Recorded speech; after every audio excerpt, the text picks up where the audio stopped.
All right. What's up, dude? How you been? I know you've been hitting the gym Yeah, I've lately. been trying to go to the gym lately, dude. I see you hitting the gym and shit. Yeah, it's only been a month. I still got a long way to go, but I'm trying. I'm trying to get there. Trying to stay consistent. Dude, I'm telling you, like, Trying to be like you, dude. when I first started going, right? Yeah. I'm talking like, this was like 5 years ago.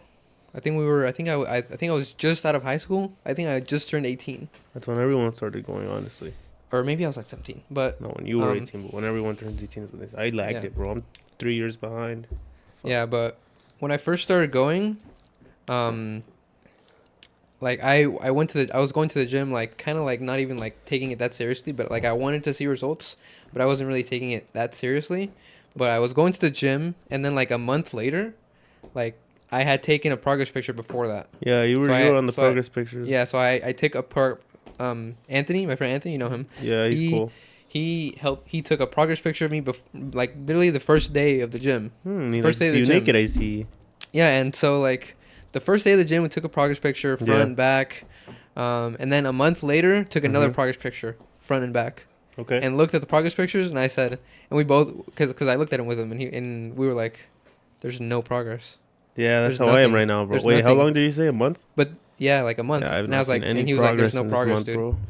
He was like, maybe a little bit there, but like, there's nothing really there. But the thing about when I started, I was really skinny.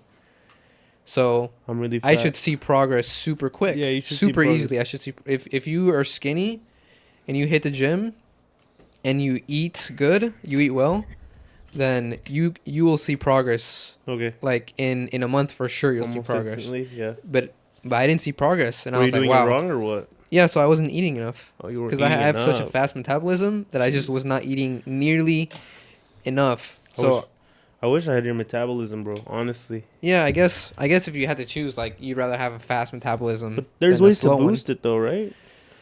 Yeah, for sure. Like exercising is one of them. Exercising is probably one of the most important things you can do in your life. Is just exercise, whether it be, and people say like either strength training or like doing cardio, but they're not mutually exclusive. Like you should be doing both of them. Like you shouldn't be like, oh, I strength train, but I don't do any cardio. Like you should strength train and do cardio. And you shouldn't only do cardio. You should also do cardio and strength train. Okay. Because that makes sense. Yeah, because you get the best of both worlds. Definitely. I mean, dude, I've not maybe since like high school I've been a little bigger, but then since COVID I got a lot bigger, and I've always kind of been overweight, you could say, and I need to really lose weight, and that's what I've been trying to do.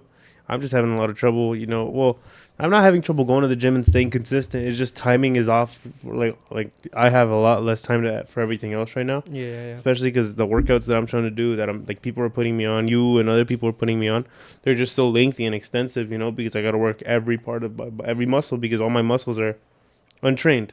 Because I don't work out enough. Well, I didn't work out enough, and that's what I'm saying when I say I lagged it, because everyone started going. If not before, even out of high school, and I wasn't even an athlete like that. But most people don't go, though. That's the thing. Like, you have to understand that most of the population, they don't exercise.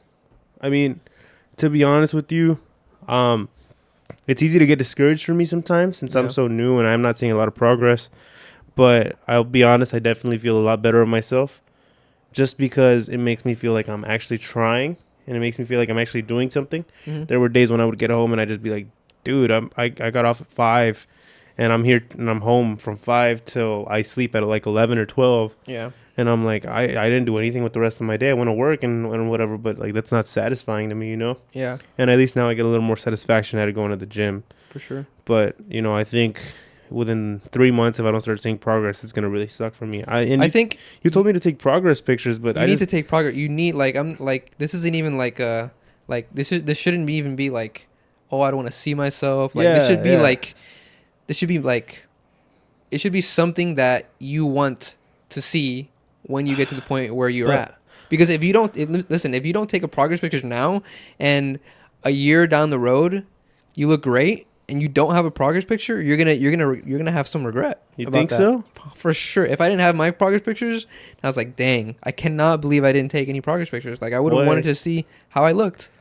Let us know down below the value of progress pictures, but it really like helps your self-esteem, dude. I'm not trying to be on no Debbie Downer fucking pity me shit, not not no self-esteem shit or like fishing for compliments or anything like that, but I just don't like looking at myself because I feel some sort of embarrassment from how far I've let myself go.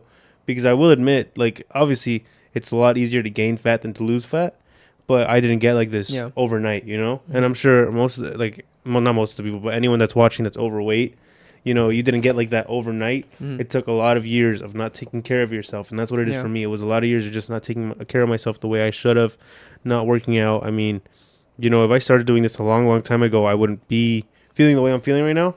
And it doesn't make me sad or anything. I'm not like that, but it just like kind of, I feel ashamed of myself for being so lazy in the past, you know? Yeah, but the important thing is that you're starting now. Yeah. And if you started at 40, like, do you know how like malleable your life is to change? Yeah. At this age? Yeah. Like in your 20s? My supervisor tells me all the time. Yeah. My supervisor is like a fit guy. He's nothing like spectacular, but he's a fit guy who took care of himself in his early years, so he's not really regretting anything right now. And he always tells me, he says, dude, I mean, obviously I have to do a lot more, especially since I'm overweight, but he always says, dude, if you do a couple push-ups every day, like 100 push-ups every day, you'll see at least a little bit of progress, you know, especially like, but you know, that's not everything you need to do, but he's just like, just activate your metabolism, because he said when you get to my age and you try to cut weight, it's so much harder because your body is not, you know, going to activate it like that quick. Mm. So it's like, I mean, yeah, at least I'm starting now, but I mean, and I don't really compare myself to other people, and that's not something that I usually do, but I do see other people and I'm like, damn, I wish I had a body like that, you know? Or like, damn, I wish I got on it. Because I see kids that are barely graduating now and they're already fucking ripped and they got the muscles and they're cut. And I don't want a six pack or anything. I don't want to be like buff or like bodybuilder type or anything, but I just want to be confident in myself to like walk around the beach with my shirt off, you know? Mm-hmm. Just because that's just how I am. Like, that's just how I see things. I'm like, well, and even to a certain point, it's like a health thing. I don't want to end up 100%. Yeah. I don't want to end up developing some sort of like diabetes or some sort of health condition because I didn't take care of myself when I was younger, you know?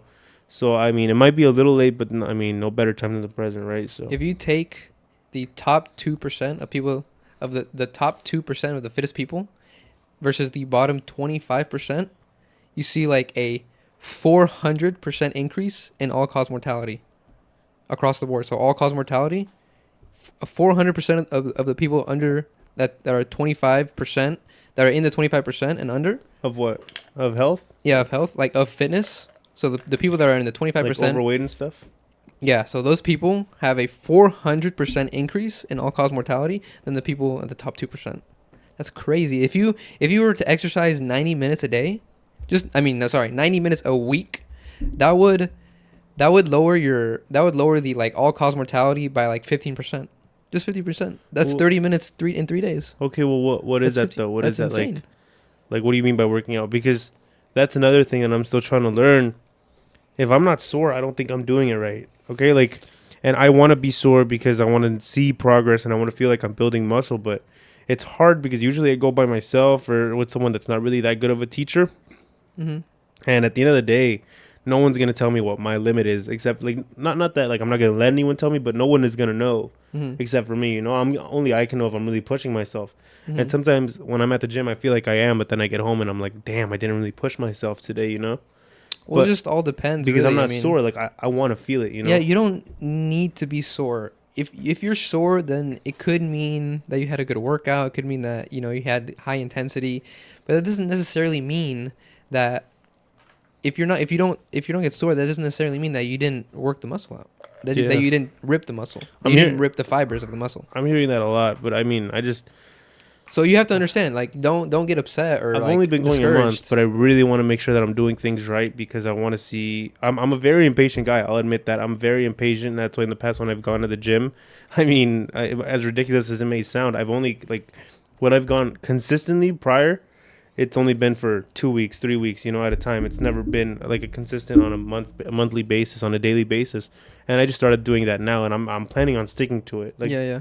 You know, God forbid anything happens in my near future, I'm really planning on sticking to my training and my workouts because I don't not that I don't feel confident in myself. I just want to do more for myself, you know, because I mean, I just personal, you know, like I don't like I'm not doing it for anyone except for me. I just want to feel proud of myself, you know. Yep, for sure. Yeah, and I don't know if you heard. I don't know if you've seen the Peter Attia's one of his latest podcasts with Tom Bilyeu. I don't know if you've seen it, but it's like crazy. Like he doesn't fat. I don't know if you guys know who sorry, not Tom Bilyeu, but Peter Attia is very. I think he's a very good doctor. He's like one of the leading people, at least in the space, at least in the YouTube space, of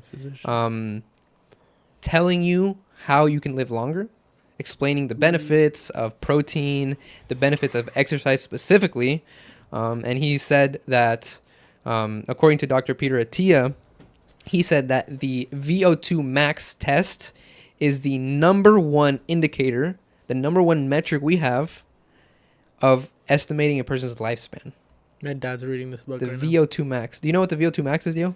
It's like the max, like when you're, I think like intaking the maximum of oxygen. Yeah. Or like your muscles are like using the maximum amount of, or the most efficient amount of oxygen sustained, right? Yeah, pretty much. Yeah. So like what they do is they'll put a mask over you. They'll put you on a treadmill. They'll gradually increase the speed, until the point like this could last like 10 minutes or 5 minutes depending on how fit you are, until the point where you're pretty much done. Like you can't go on anymore. You're about to fall, and then they'll stop, and then they will calculate the amount of oxygen you're taking in, and that number is very highly correlated.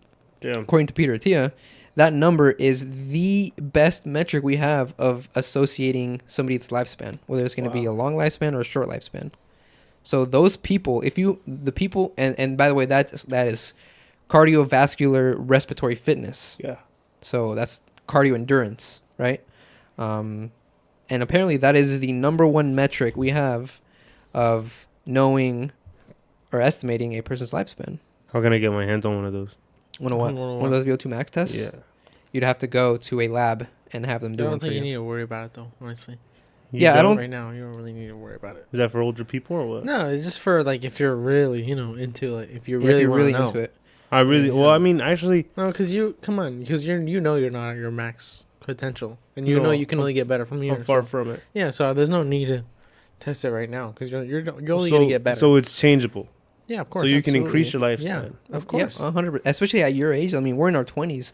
At There's our no age, set lifespan. At our age, are you like no? We can dramatically change the. Yeah, imagine if you smoked every day, like, nonstop until you died. Mm-hmm. And then if you didn't smoke every day, bro. I know. I don't smoke at all, bro. If my parents are watching this, I don't smoke. I promise. That was an 80 IQ moment. All right. Huh? I know you don't smoke, but yeah, I mean that.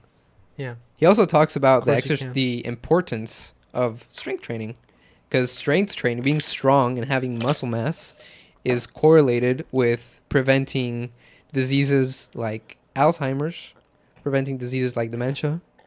So if you're strong, specifically being strong.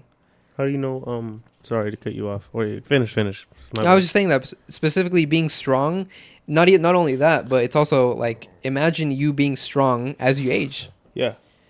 You need to be strong to open a door. Yeah. You need to be strong to stand up. You need to be strong to walk. A lot of people that are in their 80s, if they make it there, are just, sitting down most of the day, and they can't do anything because they don't have the muscles or the strength to get up and walk, right? Yeah. And as you age, you need more and more protein. So that's why protein is so important. So as I get older, I need to eat a lot more protein. As you get older, you will have anabolic resistance, which means that your body will need more and more protein. So you need to consume more and more protein to maintain the muscle that you have, muscle and strength. How can you measure your percentage of muscle to fat? Yeah, that's a good question. There's these really cool scales that do that. Yeah, there's a lot of scales that you can buy.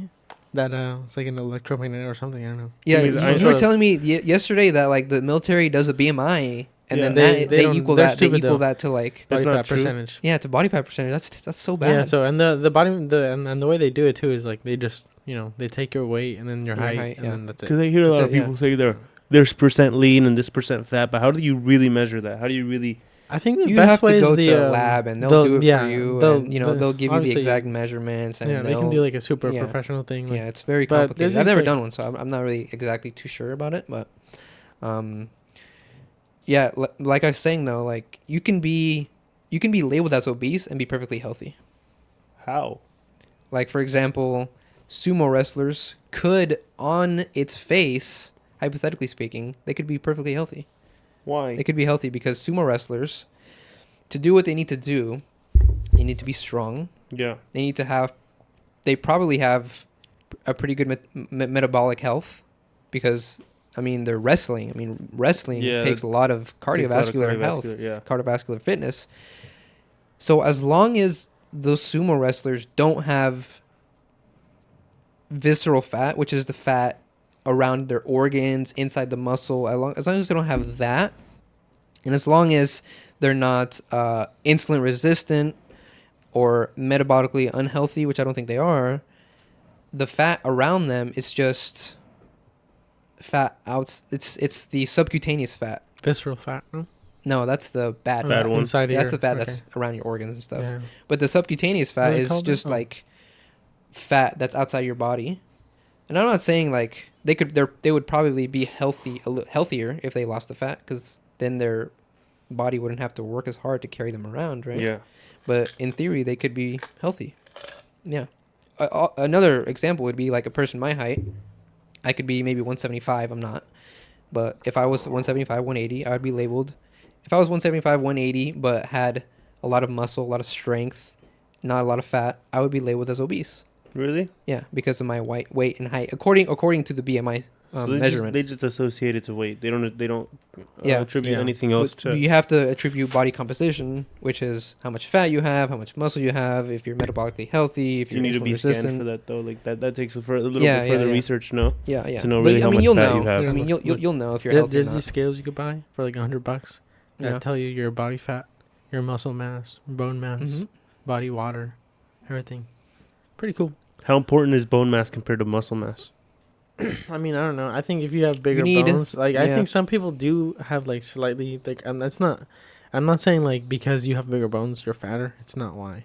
I'm just saying like some people might have slightly thicker wrists or like, whatever, just slightly bigger bones. Strength. If you're strong, I think that's good. I think that will contribute to bone density, which is important as you age, especially, right? Because then you get if you have fragile, frail bones, then if you fall, also muscle, right? If you're 65, if you're 65 plus and you fall, you have like you're more prone 15 to 30% chance of dying within the next year. What? If you fall over the age of, if you're 65 and older. What do you mean, fall and break something? Yeah, if break your hip. Damn. You have 15 to 30% chance of dying within the next 12 months. 12 months. I don't want to hear that. So this is why being strong and having muscle and being able to move is so important, especially at an old age. Wow. Yeah. So exercise is crucial. One of the most important, if not the most important thing you could probably do for yourself. Well, would you say that's kind of been like exercising is kind of like a lost art, like very like, because a lot of the people that I know do exercise. Mm-hmm. Like, believe it or not, like I'm not saying that. Mm-hmm. Like I only associate with like skinny people. But most of the people, the reason I've been starting to exercise is because a lot of the people that I know exercise. Mm-hmm. So it's just kind of like, well, I should exercise. But you're saying that very little people do nowadays. Yeah, I mean, how much of the U.S. population is obese? Like 80%, 70%? 80%? It's the U.S. population is obese? I don't know if it's that much. I don't know if it's that much. I might be inflating it, but it's a lot. It's at least 60%, I think, right? 1 in 3 adults. I mean, that's 30%, 33%. 9.2% adults. 30% are overweight. About 1 in 11 adults have severe obesity. What about just being overweight? 1 in 11 have 27%. That would be morbidly obese. Right there, go down right there. What percentage of the U.S. population is obese? It says right there. 42%. So I was way off. It's about like 42%. I guess it's not as much as I inflated it. I thought it was more. But no, I mean, 42%, that's a lot of people. It's a big number. Yes, that means that 60% are not, but 40%. Yeah, but 60%, I mean, it ranges. It could range from being peak fitness to being borderline obese, right? It doesn't mean like being borderline. Like I said, it all depends on how you define optics and stuff like that. Yeah, it depends on how. It depends if they are taking into account body composition. Because if they're not taking body composition into account, there's a lot of bodybuilders, a lot of fit people that are categorically overweight. wow. in just one number, right? What's the best exercise you think for just cardiovascular health? Would you say it's wrestling? Would you say it's swimming? Just like running? You think running is the best for cardiovascular Probably health? something along that line. Yeah, maybe running. If you can't run, bike. If you can't bike, I think anything that gets your heart pumping like at a steady, like doom, pace where it's like working, but it's not. You're not like gonna die. Like not like sprints. So just anything where your heart is pumping and it's working. Yeah, 80% of your cardiovascular fitness should be like moderate. It should be around moderate to a little bit higher intensity. Okay. But 80% of it should be moderate. And then the other 20% should be high intensity, which is where you get that, Maybe not even that much, right? Because like they say that you can do like 6 minutes per day of super high intensity, and that's extremely good for your heart. Yeah. Wow. So that got stat break. And with the sauna too. The sauna is like. Yeah. That's like cardio. That's apparently cardio right there. Apparently, Peter Attia said that it's. Oh yeah, that's crazy. 40% risk reduction in all-cause mortality. Wow. 40%. But does it have to be daily, or I think it's 5 or 4 times a week, about 15 to 20 minutes each time. Wow. At around 175 degrees. And I don't think our sauna, the one we go to, is 175. I looked at it today; it was like 145. Well, the disclaimer says it was hot in there. The disclaimer says it's 180. Really? But without the little sign that it has a touch. But it's wrong. I don't think it's entirely. I think that's what they have it at. Okay. I think that's what they like. That's where like when there's no one in there, or when there's one person in there for an extended period of time, that's what it gets to. Okay. But the amount of people that go in and out of it, right, that it just kind of lowers it because they keep opening the door. They let all the hot air out, so I think it gets drastically reduced. Yeah, because I was like when I was in there today, I was like, it's fucking hot in here, and then I looked at the thermometer. And it said it was like 140. And I was like, no way Peter is telling me to do 35 more degrees Fahrenheit. Because I was in there for 12 minutes, I think. Yeah, I mean, I like it. It feels good. It feels, and the effects of the sauna and doing cardio are a bit similar. Yeah, I mean, I looked it up. They're a bit similar, yeah. I looked it up, and I mean, it said that it doesn't really because your heart is really working to cool your body. Your heart cool your body down. Works. It makes your heart work. That's probably part of the benefit. Try to make your heart work. If your heart overheats, you die.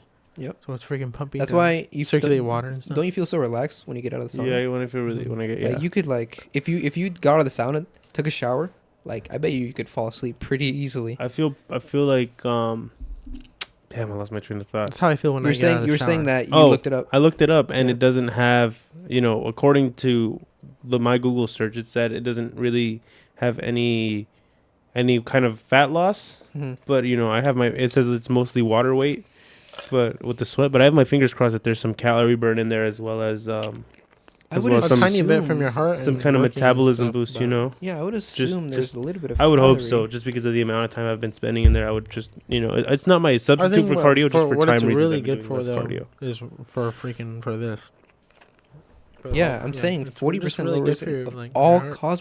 Like that is. Yeah, but I needed someone to tell me, Insane, dude. I needed someone to tell me like, oh, use a sauna. It really helps you, because if no one had ever told me, I would have never used a sauna. Mm-hmm. And I mean, that's kind of stupid to say, but I would have never done my own research to be like, hey, would using the sauna help you out? Like, Do they have a steam room?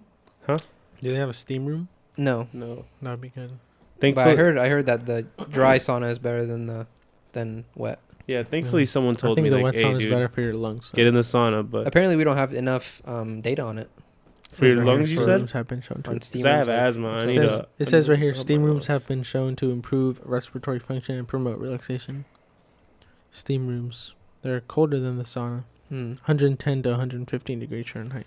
Let us know down below how you feel about exercise, how you feel about saunas, how you feel about weight loss. If you're not exercising, start now. I'm in no place to tell people to exercise, but I definitely think that it's helped me out a lot, just in a personal, mental kind of sense. It makes me feel a lot better about myself, but also, just in general.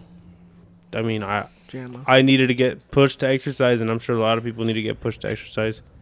But at the end of the day, it just takes a little time and effort. So there's no reason why we can't.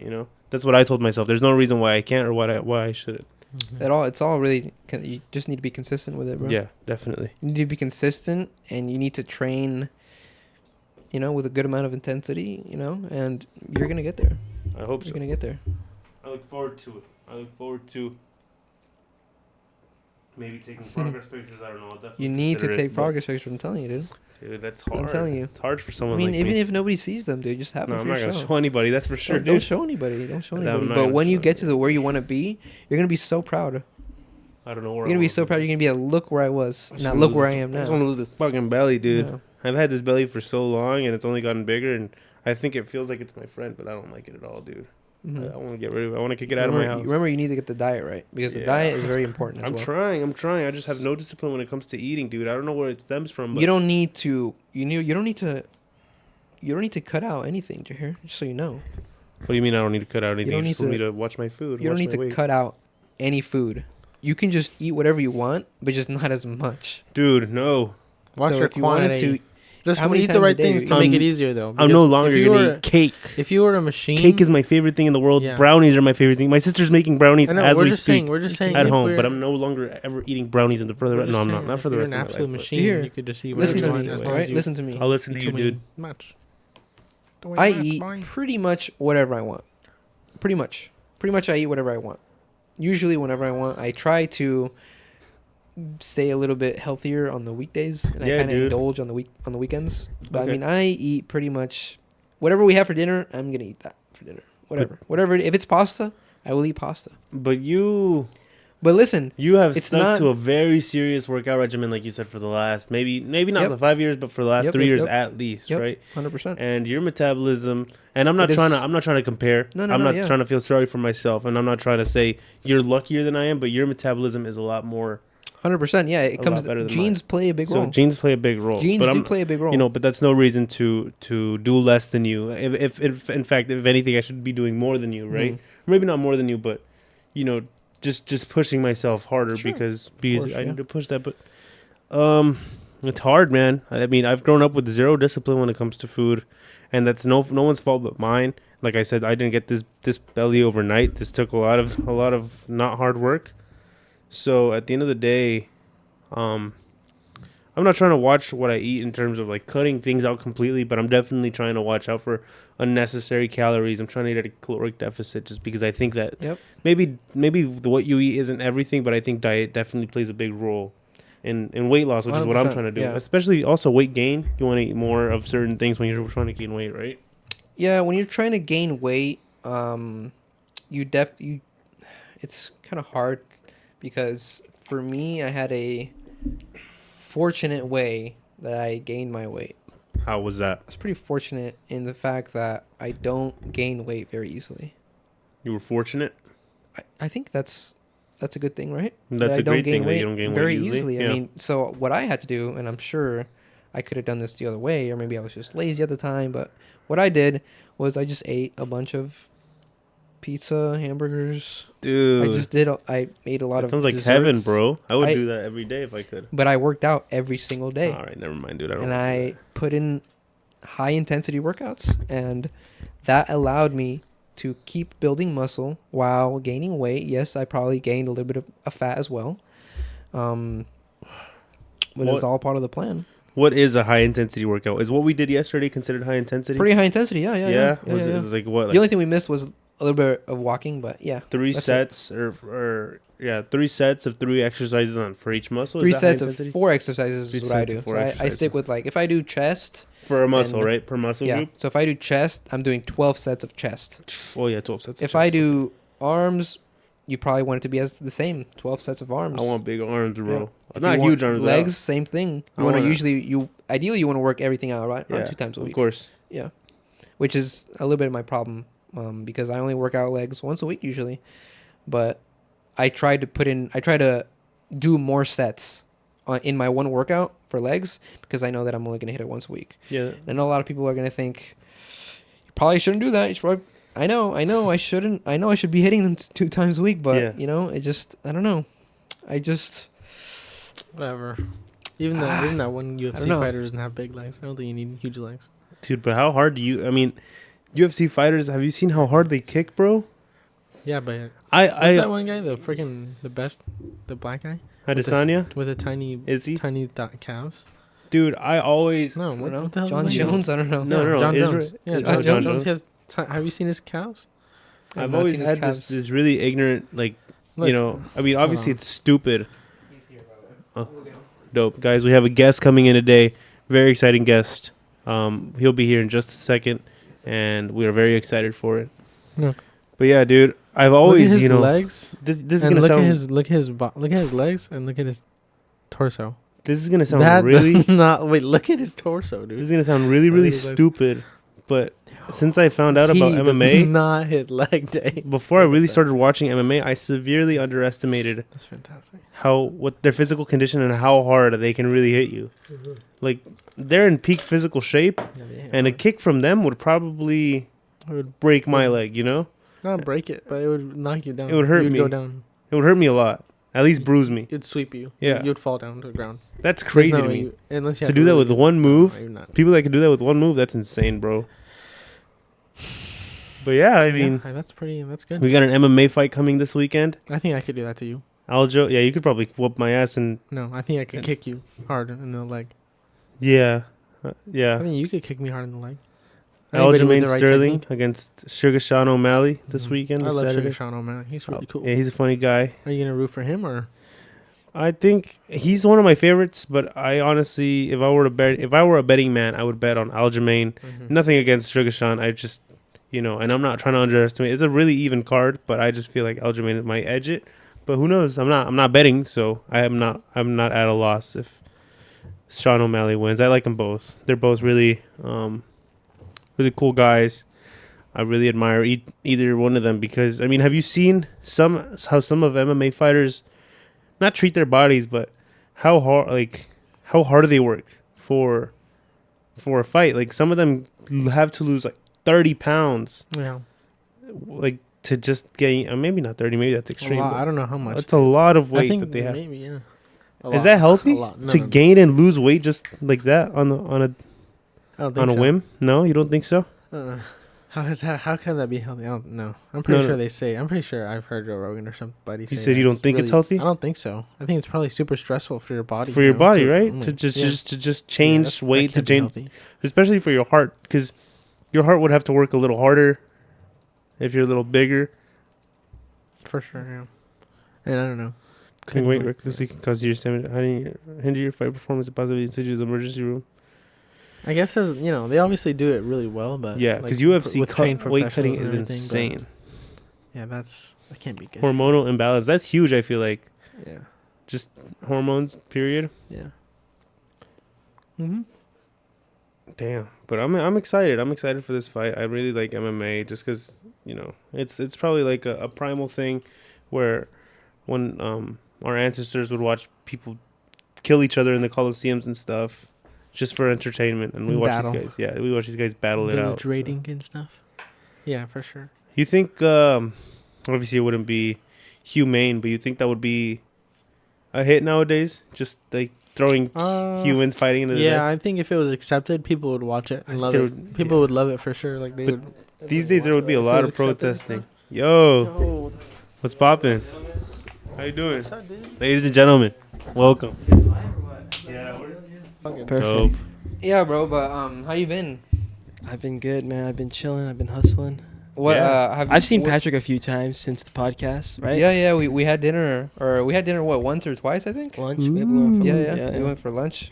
I wanted to ask you, did you get your because last time you were here, you were talking about getting your pilot license, right? Mm-hmm. Your solo license. Are you still working on it? Well, I got my private and helicopters. Oh, you got your private and helicopters, so you can now fly helicopters and stuff. Congratulations. Yeah, not for work. Yeah. But I could recreationally. Yes, but like I said, badass. Now I'm more chasing my fixed wing. Okay. Yeah. To fly private jets, because that's what I eventually want to do for work. Yeah. Yeah.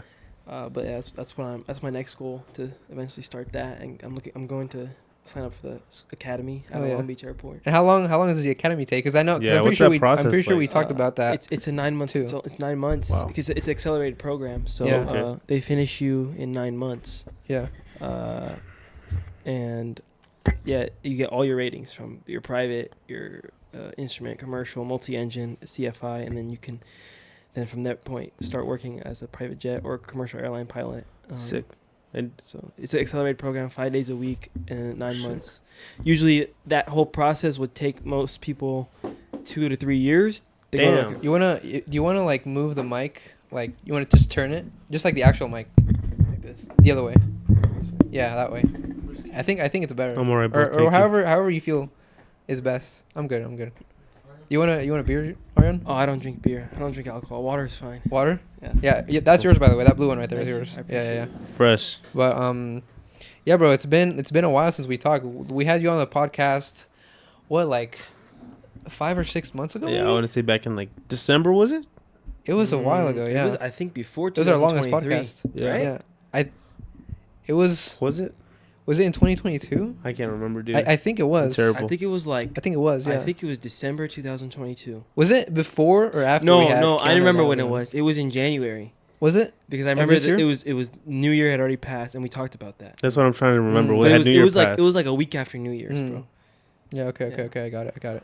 What but back to that question about is it like a class? So you said it's like a class, right? So are there other dudes in your class or other people in your class that are there too, or is it kind of like on an individual basis that you go? There's other students as well, but you work individually with an instructor. Okay. Yeah. And there's classroom sessions, flight lessons, and pretty much that's it. Yeah, you work individually with an instructor, and they're kind of like with you through your whole process. But yeah, there are other students there, and then I do believe some of this curriculum is like group session, like a classroom, a regular classroom, but most of it is one-on-one. And obviously there's a difference. I mean, there's a big difference between flying a helicopter and flying a fixed wing. Mm-hmm. But do you kind of feel like you're at an advantage because you do have some experience in the air? A little bit, yes. A little bit? A lot of like the radio calls, the weather, the runway markings, airport markings, all the same from helicopter to planes. Okay. When you transition on that learning, the actual main difference is the actual operational control of the aircraft. But they say helicopters are harder to fly than planes as a pilot. Yeah. So if they say you know how to fly a helicopter, a plane should be no problem. No sweat. But do you guys go up? Like, would you fly a helicopter in the same weather, whether it be at just as bad weather or good weather, and then an airplane? I would say when you're training in the smaller aircraft, like the Cessnas or the Robinsons, usually no. If it's bad weather, you're not going to fly in either one. But when you get to commercial, let's say you're flying private jets, Gulfstreams, or you're flying commercial airlines for like American Airlines or whatever, versus you flying helicopters for like a corporate job, like let's say you're flying a Sikorsky, like what Kobe was in, or you're flying an EMS mission. Usually helicopters would avoid bad weather. Like I know the police helicopters, they don't fly in bad weather because the pilots aren't even IFR rated. What does that mean? Instrument flight rules. So you're relying on your instruments to basically fly with no visibility. Okay. Whoa. Some helicopter pilots aren't IFR rated. Really? He flew up the helicopters. Wait, what does that mean? Some helicopter pilots aren't. You said not all, IFR but some. rated. Some of them are not. What is it? IFR? Rated? IFR mean they're not. They're not certified. They're not certified to fly in certain visibility weather. Yeah. And can they still? No, by law they cannot. They can't. Okay. Yeah. Okay. Got it. Okay. So and the reason for that is like helicopters. It's quite risky to fly them in bad weather unless you absolutely need to. Yeah. Of course. Yeah. But airplanes, especially jets, commercial airlines, cargo planes, whatever, they have, autopilot. They have much more advanced technology. So do newer helicopters, I would say. But airplanes, like I said, when you're flying them, they go up to 30 to 40,000 feet usually. Yep. So actually by FAA regulation, any aircraft flying above 18,000 feet is already in Class Alpha airspace. So Class Alpha is basically anything above 18,000 feet. Okay. And that every pilot by FAA regulation has to be an IFR rated pilot. Okay. Because you're going usually into clouds. It might be clear up there, but you're still flying through clouds and stuff. And because of that reason, you have to be a FAA or IFR certified pilot. So this might be kind of touchy, but for Kobe, you think that they wouldn't let him fly? They wouldn't let someone that isn't certified fly him, right? So like the pilot that flew, like you think he was? Well, obviously he was the best pilot in the world. Yeah, he was one of the best, pilot, right? I mean, what do you think would happen? From what I know, I've actually done too much research on the pilot, but from what I know is he was an experienced helicopter pilot. He was Armenian, actually. Really? Yeah. Wow. And I'm part Armenian. He had 8,000 flight hours in helicopters, so he was obviously very experienced. Yeah. And I'm pretty sure he must have been IFR rated in helicopters. For sure, yeah. I just think in the corporate aviation world, pilots are pushed a lot more because of the specific clientele they're flying. You know what I mean? Yeah. Yeah, for sure. Like just high profile clients. Yeah. Like you got to get me to where I'm going. Exactly. Yeah. So in certain conditions, he's like, okay, we weren't expecting fog this day. I don't have an IFR flight plan, which is you have to have one before you fly.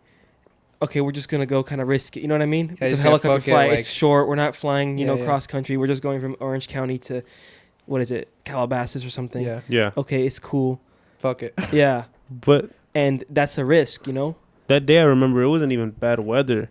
Well, it was foggy. It was foggy. And later on it cleared up, but I think they went early in the morning and it was quite foggy. And I'm not 100% sure if I'm not saying he was pushed. They went around noon. I'm not. No, I think I think it was early in the morning, right? I think so. Yeah, it was like around 8 or 9 that they crashed, I think. Oh shit. They I don't know. I'm not saying he was pushed. I'm not saying he was like pressured to fly. I don't know, but yeah, we'll never know. I'm sure he was an IFR rated pilot, but even if you have an IFR flight plan, you still have a chance to crash. I mean, what do you think? Like, in your opinion, what do you think caused them to crash? I mean, like, it was the weather. It was the weather. Like, just the fog. The number one killer of pilots is weather. But is it like disorientation, right? I mean, like, do you think they just didn't know where they were going, or they lost track of like altitude? Which I don't know how you would lose track of altitude, right? Yeah, I mean, I think it was a misjudgment of how bad the weather was, or the misjudgment of because they hit a mountain, right, or a hillside. Mm-hmm. Yeah, it was a misjudgment of where that hill was. I'm assuming. Right. Okay. Mm-hmm. Maybe just too much fog. Couldn't see. Thinking he's at one altitude, or he's at a safe altitude. Let's say. Right. Thinking the hill is not around them or it's not right in front of them, and it is. And because and I believe when they crash, don't quote me, but you could look this up. They were in a holding pattern. Which means air traffic control. I think they were in Burbank airspace, I think, or somewhere in that area. Yeah. Had them in a holding pattern, which means like, okay, you as a helicopter, you have to, and as an airplane, you just maneuver around until they give you clearance to go. Okay. So you're basically doing circles in the air. That's a holding pattern. I believe they were in a holding pattern when the crash happened, or maybe prior to that they were in a holding pattern. But. Because, I mean, in a helicopter, like, you have, like, a map, right? Is there a map on a helicopter? I'm not sure about the helicopter. Like, maybe, probably in the helicopter. Type of topography not a map. They call it the GPS. GPS. Where you can kind of see... Yeah, you can see... Like, where you are. You're in the middle of the screen. Right. Okay. You can kind of see what is around you. Yeah. Well, yeah, you could. But it doesn't show you like maybe the ones we depth. fly, there isn't like a map or a GPS. It's an altimeter. You have your... You just have gauges or altitude. Yeah, just pretty much gauges. Okay, so do you think that like, so like something like this? So one of like the because I'm sure Kobe was probably in one of the best helicopters, right? It was like a 19 something, like an older helicopter actually, but it was a Sikorsky S-76. You could look that up. And those like maps that show maybe some type of topography around you, like a GPS, you said. They don't show. I'm not sure if they show terrain.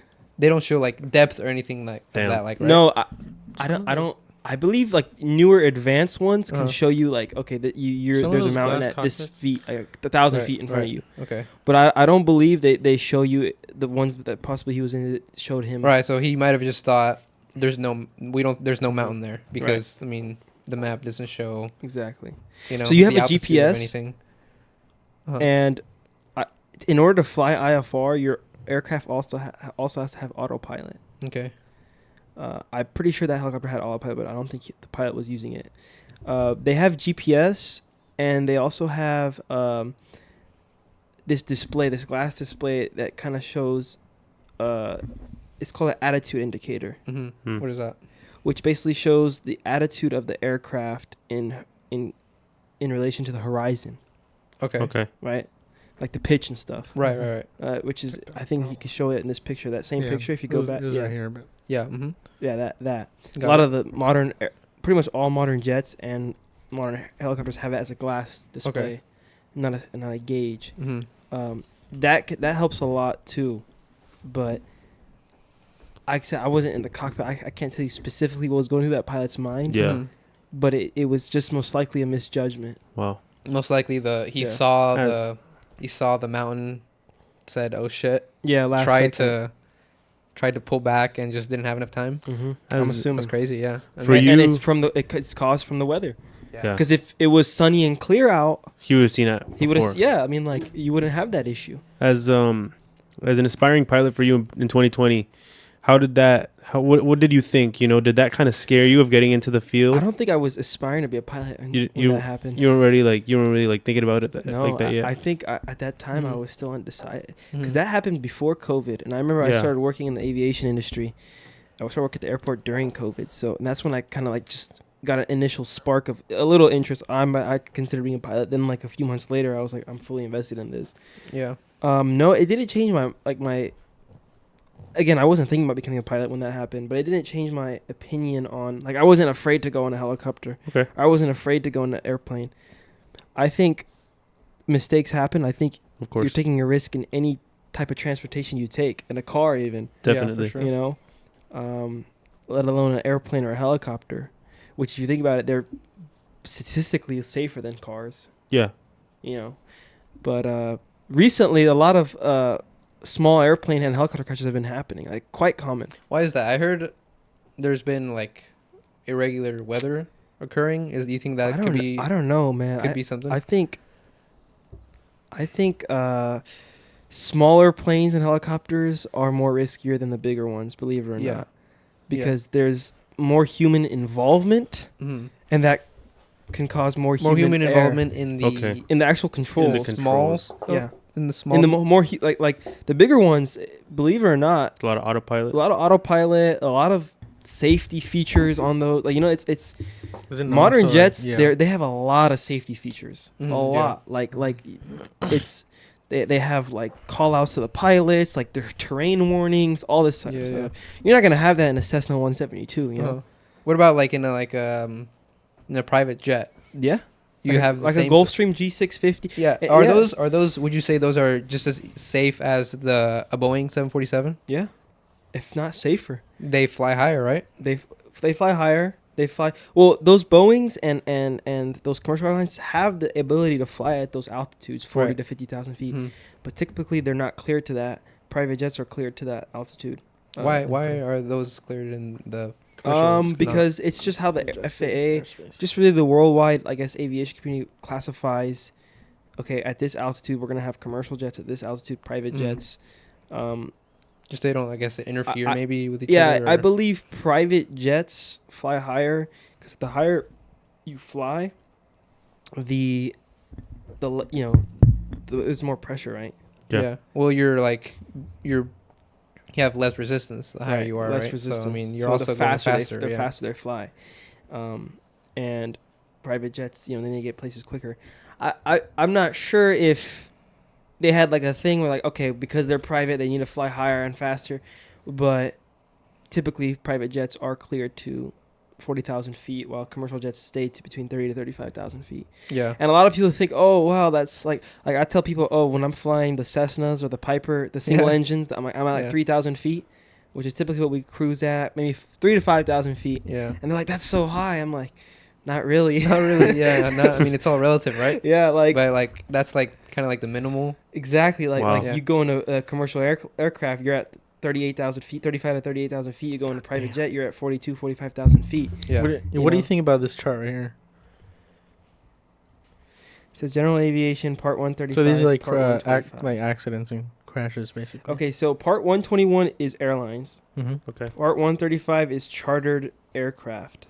It's the easiest way I could break it down to people that are not too familiar with aviation. Part 135 is like, let's say you want to rent an aircraft and you want to charter it. That's considered part 135. General aviation is pretty much all other aircraft, private aircraft, and that can include you and your little private Cessna, all the way up to your private big Gulfstream or Global Jet. So those are private. So the general aviation is private? General aviation is like your general aviation. Even private jets are considered in the general aviation like spectrum, just because they're not airlines. Airlines are way more regulated, right? And I believe cargo planes are considered 121 as well. Okay. Part 121, part 121, part 135. All that means they're different FAA sections, and they're classifying each like Department of Aviation from the FAA, which is the Federal Aviation Administration, which regulates all aircraft movements in the United States. Yeah. So that you can definitely see right here, like how general aviation makes up the majority. Nearly 80% of the crashes. That's definitely it makes up the majority of the crashes. Basically, like the big airlines make up almost none, not even 1%. Yeah. So big airlines are very safe. People are, I'm afraid to fly. If you're flying, no, they're very, very safe. Okay. You were gonna say something? Yeah, I was gonna say, the 78.7%, like you said, that's attributed to not only the altitude but also the size of the aircraft, right? This is why. You know, well, also the smaller ones are not flying at 40,000 feet. I don't even think they can go up that high. Why do you think the private industry in terms of like flying and aviation, why are they crashing? Why are they crashing so much? Is it because of the types of do you think it's just because of the amount of regulation that is just not there? I think it's because when you have an airline, right? You just have so much. They have a one route. They're going one place. They have a flight plan. They're going from point A to point B. Private aviation, people are like, oh, I want to take a sightseeing tour here. I want to go here. I want to do this. They can pretty much do whatever they want. In a way, not whatever they want. Less regulation. Yeah, but like there's more of like leeway. Like there's more of that factor. I'm gonna say leeway because they're regulated as well. Yeah, it's more of that like they're not really in it. Some of them, not all of them, are not in it for work. You know what I mean? Okay, leisure. Yeah, it's leisure. So it's like less more relaxed. You know what I mean? Yeah, they're going from there. Because like here, you can literally take off from here without a clearance and just request VFR flight following and just literally fly around. And I also think when you're flying in smaller airplanes, the risk is more because there's less safety features. So that's another reason for it, as well as what do you call it? Like the people flying them are usually younger people just starting out, like lower hours. I'm not gonna say younger, but lower hour pilots, right? Less experienced pilots, or maybe like an old guy that just flies on every once in a while. And but I would still say the number one killer of pilots is weather. Okay. Mechanical issues is usually rare, but it's weather. I would say weather is more attributed, I would say, at least to the larger, if the larger ones crash, the small percentage, that would probably be more contribute to weather, but also the smaller general aviation. And private jets, I would say, are safe, even though they're considered general aviation. I would say the majority of crashes of general aviation are these smaller, fixed-wing, single-engine planes like that, or just your regular guy going out for like a Sunday cruise in his plane. So I'm sure you've seen we're due to be hit by the Hurricane Hillary, I think it's called. I saw earlier it's like Category 3. What can you tell us about the kind of precautions you guys are being told to take, flying or are they shutting down any airways or anything like that? Because of Hurricane Hillary, I think it's called. Where's that at? It's in the Pacific. It's right here, right? Yeah, I mean, I think you just wouldn't fly through it. Yeah, I don't think that's affecting anybody here in Southern California. No. It's supposed to die down as it gets into the coast. Because it hasn't really hit here, right? No, apparently it's supposed to hit on Sunday. This Sunday. So it's gonna be raining and Sunday stuff, and Monday. I think. I haven't even checked weather, dude. So apparently it's supposed to rain on Sunday and Monday. Is there any like restrictions? Let's say it's coming down more than a drizzle, regular kind of rain, not really too hard. Is there any like restrictions, or is it just like be careful out there? No, that bitch. If it's just a regular rainy day, nothing too crazy, you could fly in it. Like it's by Mexico. It's not like too crazy, too bad, right? Okay. Yeah, you have to take more precautions. Maybe the visibility's less. Maybe the visibility is okay, right? But you just have to, fly at a certain altitude to be able to continue to fly in VFR. Okay. Have you had the opportunity to fly in like rain or poor weather? Obviously nothing extreme, but just like light rain. Yeah. Like sprinkle, which doesn't really affect you. No, it doesn't affect you. Yeah. I've seen these videos of planes, like big like Boeings, and they're like landing. I don't know, Diego's. I think we can maybe pull a video or something, but like we've seen like videos of extreme weather like whether it be like a lot of snow or a lot of wind or a lot of rain, and these planes are just like they're landing like it's normal, right? Yeah, they're landing, but it doesn't look normal. Like they're landing at an angle. You know what I mean? And then like how hard like are those pilots more? I'm guessing they have more experience, like right? Are you talking about something like this with super hard? Yeah, like those pilots obviously, they have to. They all started somewhere, right? Yeah. Every pilot started somewhere. So no, these pilots are. I'm not gonna sit here and say, oh, they're the most experienced of all. They could just be a pilot that just got that job. Really? But usually, weather, unless it's super severe, it does not affect commercial air traffic or even private jet traffic. Commercial operations, I would say. Okay. Commercial operations would include any job for hire. Mm-hmm. Like it could be private jets, commercial, airlines, cargo. Typically, it won't affect that if, everything is running smoothly and it's safe. Smaller aircraft, it will affect. And the only reason is like, hey, you don't need to fly today. Yeah. So, it's better not to. It is still a risk. Your aircraft is smaller, Right. It can, there's less there's less safety features on it. But, heavy rain and stuff, You should delay flights and stuff like that, especially commercial flights. It can delay. It definitely can delay, but the planes are definitely still capable of flying through. For them. sure, Yeah. Especially rain. Yeah. Rain like rarely if ever stops. Like just regular rain. It's more like wind, like hard winds. Hard and stuff winds, heavy snow, thunderstorms maybe. Fog. Fog is the most dangerous. I'm telling you right now. Wow. Fog. Yeah, it sounds because it's visibility. Yeah. It sounds pretty benign, but when you get into like the details, I'm guessing it's because you can't see. You literally can't see, right? Yeah, exactly. Yeah, so that's because these planes can withhold they can take. People are I don't want to fly through turbulence. That's like that's not even that bad. Yeah. It's like fog is what I'd be more scared of. Yeah, a lot of people are scared of even just flying in airplanes. Yeah. Exactly. Like, they're just scared of airplanes. Right. And it's like, well, a lot of people don't even know that flying is like the safest way of traveling, right? Compared to according to if you look at like mortality rates and crashes and stuff like by that. Far, yeah. So many people it's safer than driving a car. Oh, it's so much safer. I mean, there's like your chances of dying in a car crash is like 1 in 70,000. It's because you're in the sky, right? Yeah, and there's there's no traffic. I mean, it's just so well regulated too. Like also I think the fear factor comes from the fact that you're in the sky. Yeah, and you could fall. And you could just people that it's gonna fall. It's like, you know what I mean? And a lot of people have seen the wings. A lot of people terrified of heights and stuff. Movies and things where it's just like prior to becoming or to entering the field to be a pilot, how many times would you say had you been in an aircraft or in the sky? Just like flying like as a passenger? Yeah. Many times. Many times? Probably at least like once a year up until I was 17, 18, I would say.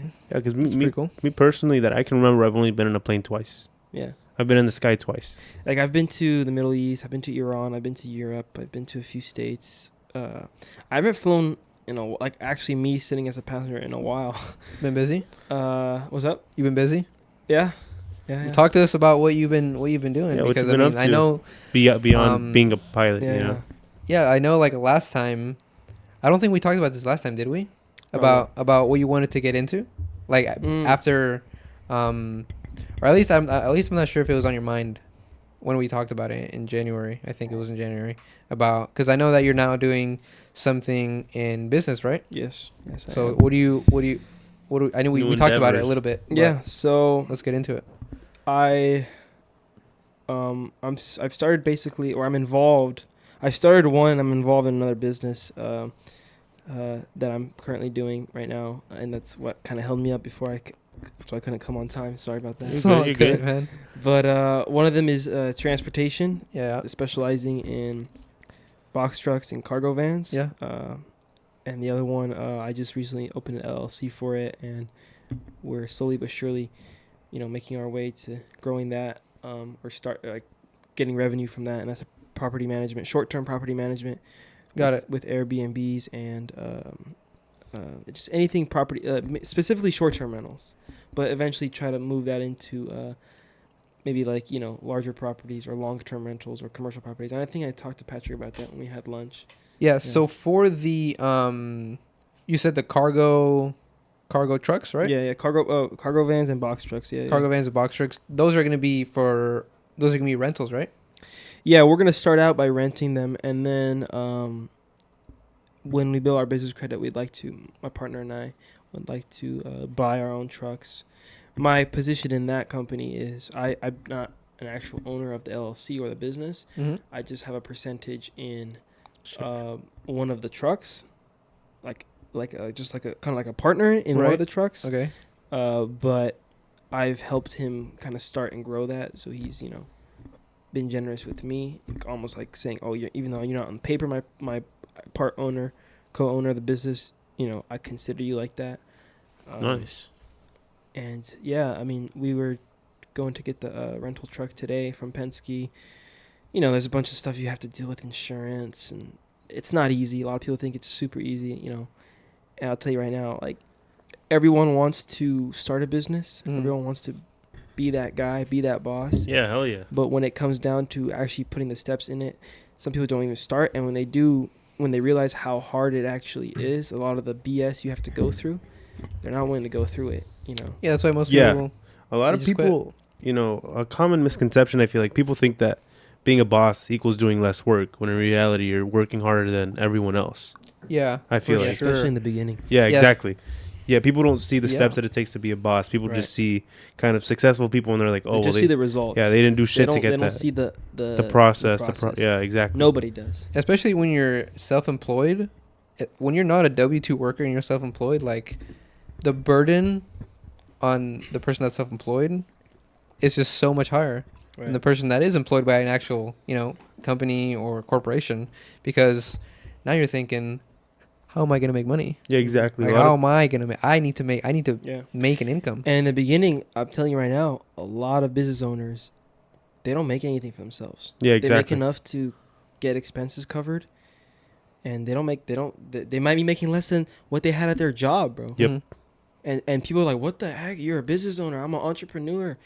It's not that easy, dude. It's not easy. It takes time. It takes a lot of time, definitely. Not easy at all. And that's why when I see a lot of these online guys think, oh, you could do it within 2 months as a side hustle for like certain side hustles, I'm like, the amount of money you're saying these people can make, you can't do it on the side and make that amount of money. You know what I mean? Yeah, I get what you're saying. Yeah. Do you know anyone specifically who you're like, I don't like that guy? Like, because I'm sure you have like guys that like BS a lot. Yeah. Because there's nowadays, when you look on social media, every single person you see that's relating to like drop shipping or real estate. There's a lot of like random people that show up, right? But like a notable one that people might know, I don't really like him too much. I respect him because he still has money. He still made it, right? Yeah. I still respect that. Just the persona of him, Gary V. That guy's Gary annoying. V. Gary V. He's pretty. What you want to do is the homie that tells you not to sleep and shit. Yeah, I mean, like, look, he's another winner. He's built something. He has a marketing business, right? He's built something good for himself, and that's respectful. But like, it's got garage sales on the weekends. Yeah, like I don't know. This the advice he gives isn't practical to most people. No, it's not practical at all. You need to go to garage sales and every single day. That's $50 right there. But I don't know. I mean, I guess he's another guy is like trying to motivate. I really like him though. I really do like him as like a businessman. But I just think he should stop trying to educate people. But he's an absolute G. And I like him because he has a Gulfstream jet. He's got a helicopter. Yeah. Grant Cardone. Grant Cardone. I knew you were gonna say. Did you see the podcast with Grant Cardone and Jordan Belfort? No, I didn't. You didn't see it, dude. I'm telling you that if you haven't, you go watch the podcast one day when you have time, and because I mean there was some tension there, like they had some tension between Jordan Belfort and Grant Cardone. As Jordan is interviewing Grant Cardone. That's a good interview. He is realizing that he doesn't know what he's talking about. He's realizing that Grant Cardone doesn't know what he's talking about. I feel like he said that, right? Well, in a clip he said like Grant Cardone doesn't know what he's doing. Because I watched the entire podcast and I was like, what were they talking about? What topic? They were talking about sales. They were talking about sales specifically. Okay. They were like, because Jordan asked him a question. He was like, how would you get me to sell?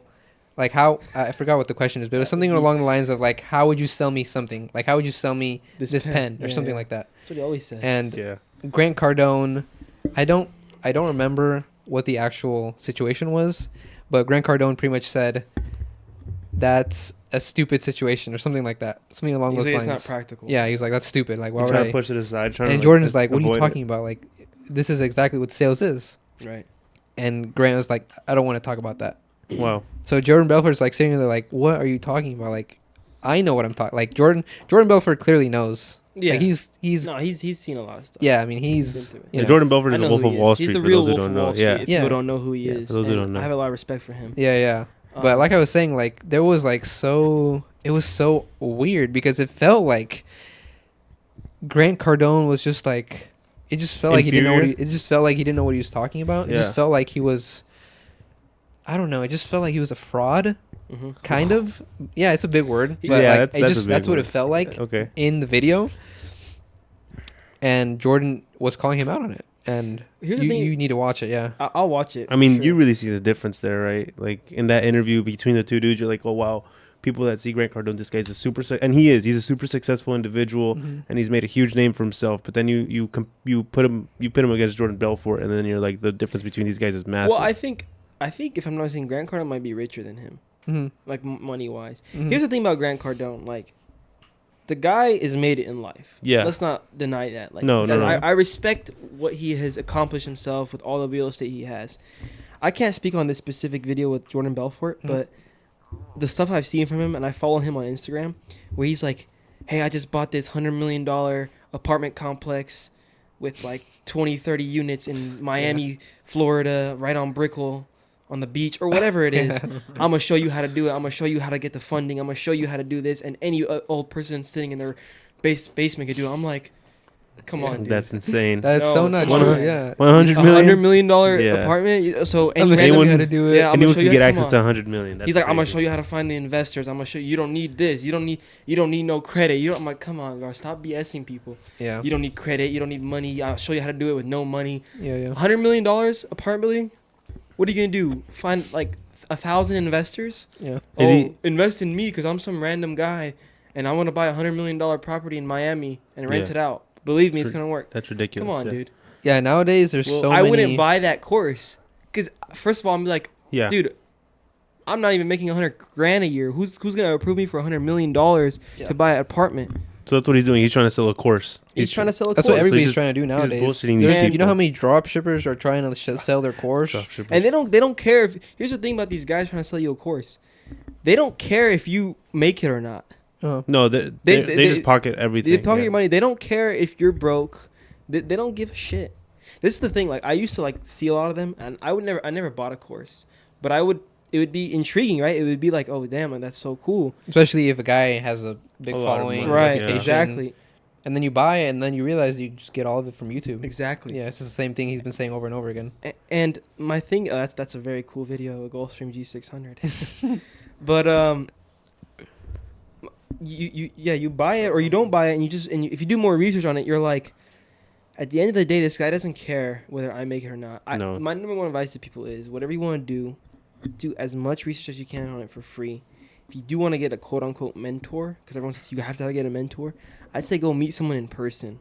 For sure, yeah. And 100%. That actually cares about you. And if not, learn it on your own, dude. Yeah. Trial and error.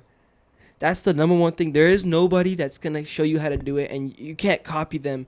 That's the thing that people get mistaken, right, about these courses and stuff. Oh, I'm going to copy this guy. I'm going to be exactly like this guy. Yeah, you can turn into someone. Everyone's situation is different, dude. Right? 100%, yeah. So, yeah, I agree. Whatever you do in business, I think, don't try to be like somebody.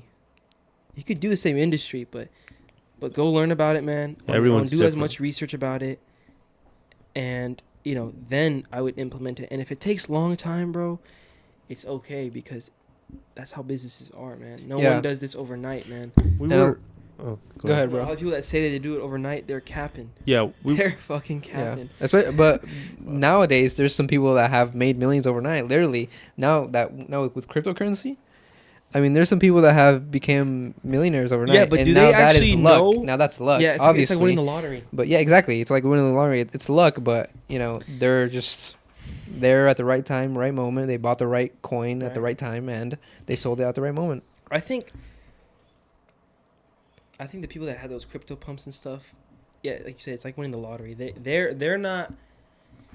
They made the million or however much overnight, but You can't predict that. Yeah, you can't predict that. And do you think they can sustain that? Meaning, you think they can make $1 million and be like, all right, I know what the hell I'm gonna do with this now. No. And I know how to make this $1 million into 2. Make 3, $1 million 4. again. Yeah. They have no experience. They have no experience. Right? That's the thing about making your first $1 million is you're supposed to have the experience. You're supposed to have all the knowledge. And now that you've made your first, now the people that have made all their money from cryptocurrency just out of pure luck, they think they know.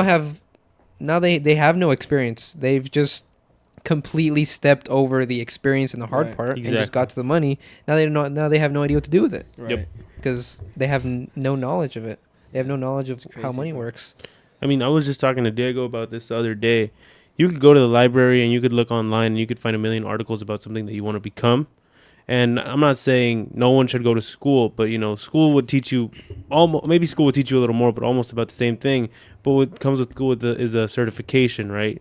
And there's some really technical stuff like being a pilot that you can't just read a book about and become a pilot. Like if you really there's some really intense stuff, but a lot of times, a lot of the education that comes from schools, if they're really just down to the basic, it's a book, and you could find a book, you could find education on things like that. It won't happen overnight. I'm not saying it'll happen, but it will take hard work just like it does with a school. But you could learn something. All that comes with school is really certification and just that prestige. People know. I'm not against school. A lot of people think that I'm against education because I didn't go to college, right? I did go to 1 year of community college and then I dropped out. Yeah, I'm not against university. I think that's for a lot of people it's a good thing. Well, not everybody. It's not for everybody. It's not for everybody. It's not for everybody, and not everybody can be a business person. Just like not everybody can go to college or do a 9 to 5. Exactly. Yeah, because if we everyone was a CEO and boss, there'd be no workers. Exactly. Yeah, there would be no workers. I'm saying when your friend Timmy or Jimmy doesn't want to become he wants money, but he's sitting at home twiddling his thumbs, eating a box of freaking Kit Kats. Mac and cheese, bro. I mean, getting fat and doing nothing, then not everybody can not everybody can know the business. Exactly. And he's one of those people that just doesn't have it. Yeah, not everybody wants to. Like he doesn't want to, because if he did, he would put the work in, Somebody has to do the other work. Somebody's putting the work in. Somebody has to run, McDonald's, right? So not everybody can be a millionaire, because then you'd have to be a billionaire. Exactly. Yeah. So no, that's absolutely true, and yeah. Yeah. So if you and I think a lot of people are happy not being millionaires, because you can be happy. You can be perfectly happy not being a millionaire. Money definitely helps. Here's the thing, man. A lot of people want to be millionaires. Yeah. But when they don't come from no money and they realize really what it takes to come from zero to becoming a millionaire, and how hard and difficult and lonely and stressful it they don't really feel up is, to it. Yeah. No one wants to go through that. Nope. Bro. They're like, what? Why would I go through all this bullshit when I'm happy doing this? When I could, and I have to sacrifice my whole life. I still want to go out. Why would I do that if my 9 to 5 pays my bills? And I can go home and chill and watch some YouTube or whatever it is. Watch a movie. Exactly. Yeah. When they're in that state before they start that path to becoming a millionaire, they're like, oh no, this sucks. I can't be lazy. But then when they start the path and they realize how hard it is, like what me and my partner, his name is Brandon, what we've gone through with that transportation business, most people would have quit. I can't tell you how many times we've been through bullshit with the insurance, with the rental companies, with clients, with shippers, calls, email. Dude, it's not for the weak. Yeah, it's not for the weak. You got to rely on other people to do their part. Exactly. And, well, not only that, most people would just be like, "Oh, this is too much bullshit. I'm giving up." Like why? How much money we've invested? Mm-hmm. Time. That hurts, man. A lot of people don't even want to give up $200 to help their homie out. Yeah. But they'll spend $200 and buy drinks. Yeah. A lot of people, even you can relate this to almost anything though. You can relate that to even just working out. Right. People that want to work out and people that are not in shape will be like, I don't have any time. Yeah. Mm-hmm. But how true is that actually? I mean, listen, how true is you don't have any time because you don't make time. Exactly. You don't have time because you don't make it a priority. Once you make it a priority, then you'll have time. Right. But as long as you don't make it a priority, same thing with money. I can't do this because I don't have enough money. What's because you prioritize other things like going out to eat, spending money on a trip, etc., and you don't have money to actually start the business. Right. So if you prioritize the business instead of going out and doing all these other things, then you'll have the money. That brings me to a point that I kind of want a topic I wanted to talk about. I think as a man, you should prioritize those two things, the top two things right there: fitness, getting in the best humanly shape you possibly can get into, and your money. I think that's what you should prioritize. Your top two things in your life. As a young single man with no family, I believe that's what you should prioritize. Because believe me, none of that other stuff, the women, the girls, the going out, the partying, the festivals, the concerts, none of that shit matters, bro. None of that shit will give you any long-term benefit. It's the short-term fun. And I'm not saying be a weirdo, don't go out. I'm not saying don't have fun. I'm just saying smart. Have your priorities as a man. As a man, you have to, or else this world will crush you as a man. Women have it easy, bro. Yeah. You already know this, right? Yeah. You guys know this. And a lot of women watching this will probably say, oh, no, we don't. We have it. We have it hard just like. No, come on, guys. Men have it way harder. And I'm saying as a man in the world, you will get crushed if you don't prioritize those two things. Yeah. Because there are men that are willing to do that, and you're going to be left behind. And I'll say this. There are men out here, 24, 25, driving Lambos, wearing Rollies, and they got the money. And you're sitting at home. Yeah. Not going after anything valuable. Yeah. How could you... I'm thinking to myself, how could that 24, 25-year-old do it? Let's say they actually self-made. Why can't I do it, you know? Yeah. You know what I mean? People, a lot of, there's a lot of dumb rich people. Yeah. For sure, yeah. Yeah. And a lot of that bothers me, man. I'm like, if they fucking could do it. You know? How is this guy? What's stopping you? What does he know that I don't know? Exactly. Like, how did he get there? Because for a lot of people, it's easier to make excuses than it is to make the effort or to make the time. It's so easy to make excuses. Yeah. Like Patrick said, it's so easy to say, I don't have time. It's so easy to say, I can't. I'm not able to. But anyone, like you said, there's dumb rich people.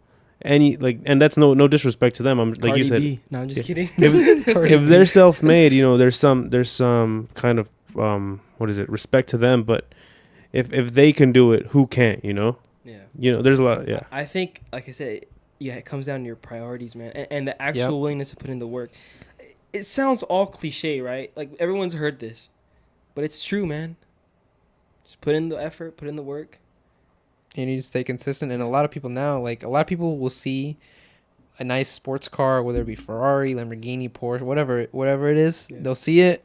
Cool. That's it. That's all that crosses their mind. Yeah. A lot of other people, a lot of businessmen will look at that car, or a lot of entrepreneurs, a lot of younger entrepreneurs that haven't made it will look at the car and be like, I'm going to have that.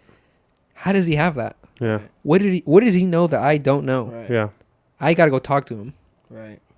But the other people would just be like, that's a cool car right there. That's awesome. Yeah. And that's it. That's a cool car. Take a picture. That's it. Mm-hmm. But all the other people will think deeper than that. There's a lot of fakes too, though. Yeah. Gotta be careful for those guys. But the people that have actually made it, bro, man. It's like, I don't know if you've seen that guy that does those videos, that does those clips where he asks people, how did you get this car? And they're like, oh, I do this. And it's so easy for people to be like, to hear, oh, I do real estate, and be like, damn, I wish I could do that. Well, yeah, you can, Like you said, you just got to put in the work, put in the effort. And a lot of people would rather say, well, I'm not capable of that right now. But I think you really... Well, it all comes down... Whatever they do, whatever industry they say, okay, well, I'm going to go do real estate. Well, I'm going to go do Amazon reselling or trucking. A lot of people will actually go start that, dude. But when they realize how hard it actually is... And the thing is... Yes, it's hard. Yes, there's a lot of stuff you're not going to know. Sacrifices. But the willingness to not give up.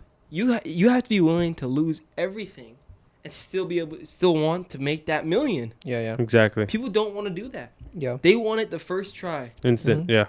They want that instantly. Like with crypto, they get lucky and they think they know everything, you know? Yeah. But if you stay with it, my thing is, if you stay with it, there's no way you're going to always fail. Mm-hmm. It might take a long time, but there's no way. And it comes down to, a lot of it also comes down to the people that you hang around with. They say that you are the sum of the 5 people that you hang out with the most. That's very true. And so if you're hanging out with the wrong people, then you're going to become those people. Yes, sorry. Patrick said twist it. Yeah, so. I was just saying, like I was saying, just... Stupid Patrick. The amount of people the people that you hang out with is essentially going to dictate who you're going to become. And if you're hanging out with people that are bullshitting, bullshitting all day long, every day, every week, not really doing anything, then you're going to become that people. And here's the thing: hanging around with people that are trying to be good, going to the gym, exercising, trying to build a business or whatever it may be. It'll motivate you. Then because you won't want to get left behind. Exactly. You don't want to be left behind, so it'll motivate you, and you have that motivation, and you have that group of friends that is going to lift you up pretty much. I'm gonna go be best friends with 5 millionaires. Because when you're around guys like that, especially as men, that they're performing well, and you're the one really not doing it. You're sitting there thinking to yourself, "Damn, I gotta do that." Like, exactly. I'm feeling left behind. It's that competitive spirit we have. Exactly. And I think one piece of advice that a lot of these people give online, they're like, "Oh, well, you gotta surround yourself with millionaires." It's kind of hard to surround yourself with millionaires when you're not a millionaire. Mm-hmm. But I'd say at least surround yourself with people that have that same drive and passion as you to become somebody. Yeah. Or to not just be a nobody. Yeah, exactly. You got to be around people that... Because you can't... It's not easy to find millionaires when you're not a millionaire and just to be, I'm going to be your friend. Yeah, exactly. You got to bring value to them in their life in order for them to be your friends. Mm-hmm. But surround yourself with as many like-minded, hardworking individuals as you can. Just surround yourself with people that are doing better than you, and just keep trying to push yourself. Like if someone's because if you're surrounding people, if you want to feel the best out of people around you, well, it's so easy to go around people that are not doing well, and you could compare yourself and be like, you know what, I'm doing a lot better than this guy, so I'm fine. But you got to go, because it's not bad to feel inferior. It should push you, it should motivate you. So you should go around people that make you feel like you need to put in more work, because there's always room for improvement. Of course. Yeah, they say that like it's so crazy, because a lot of the times you can tell somebody the truth. They can tell them, no, you know what, you're wrong. Like, you should be doing this and that. Mm-hmm. And the other person will double down on their belief. You know what I mean? Like, when you're arguing with somebody and they're telling you something, like, no, I don't want to do this, dude. Like, why would I do that? And you're telling them otherwise. A lot of the time, after you end that conversation, that person is going to believe even more what they're telling you. You know what I mean? It's crazy. And it's like some people just don't have like that open mind where you can kind of like convince them, or kind of just, or they can kind of understand that it's coming from not a place of hate, but a place of, I want you to be better, Right. But I don't know. It's just, so a lot of people are just envious of other people. And that's one of the reasons why they just don't want to do anything with their lives. But you need that competition. You need to surround yourself with these people. But I also think you shouldn't worry when you're on the come up about other people, other competition. You should just put your head down and work. And do your work. Don't. A lot of people are too caught up on what other people are doing, or what the political sphere is in the country, or what's happening. I'm like, if you're on your mission to be the best version of that you can be, especially as a man, do not worry about none of that stuff. Mm-hmm. Do not worry about who the next senator is going to be. Like that stuff doesn't matter, man. Mm-hmm. Like they don't care about you. Put your head down, and fitness, money, put that focus into those two things. I'm telling you, it'll change your life. If I could give any advice to any young man watching, put your focus into your fitness and your money, man. Well, like what you said, people, and it's not because of how you said it, but people just take it the wrong way when you say, oh, this 24, 25-year-old is a millionaire, and they think, oh, well, I'm not going to be a millionaire at 24, 25-year-old, so why should I even try? Like, there's nothing wrong with doing it at 27 or 57, It's just about putting that work in and getting there. Too, exactly. It's the journey, too. Like, you're going to learn so much more, But everyone's path is different. But I don't know. I just think there's too many people around people that aren't doing that, so they're just going to do what's fun, bro. Yeah, and like we were saying, like, not everybody can be, not everybody can be strong. I do think I think everyone can be strong and in shape. Not everyone can be rich, but everyone can be strong and in shape. Everybody can definitely go to the gym and become better, for sure, 100%. But this brings it back to, I think a lot of this type of information, a lot of this type of advice that we're sitting talking about. Yeah. It really benefits men a lot more if they listen to it, and women too. I don't want to sound fucked up, but but women too. But the thing is, women have, and this is what I really want to talk about. Mm-hmm. Women have have it a lot, especially younger pretty women have it a lot easier than men. It's not sexist, it's just a fact of life, you know? No, it's not sexist. Exactly. They have it easier because think about it. A lot of these fun activities, right? A lot of the stuff that you men go to waste money on, whether it's drinking, bars, clubs, concerts, festivals, whatever you want to call it, women could get a lot of that stuff for free. Right? Yeah. I think last time we talked about how I worked in the nightclubs, right? Yep. I want to touch on that real quick. I do still work in nightclubs. I don't do that promoting stuff anymore. I actually work nightclub security. The reason I did do security the reason I got into nightclub work was I wanted to have a extra part-time job to help me pay for my flight lessons. I didn't do security work before that, but I was like, what can I do to make money? So I got into promoting for very little. It's a couple months. I didn't do good. I sucked. I'm not even gonna lie, and I'm proud of it. I'm proud that I didn't go further than that because that shit was terrible. And you learned from it though. Yeah, that was a terrible lifestyle, very haram. All right, okay. But no, but like my whole goal was to get in that to make money, and the whole job was you gotta go hit up women, pretty girls, bring them out to the club, fill this table up, or go find men to buy tables and bottles at these nightclubs.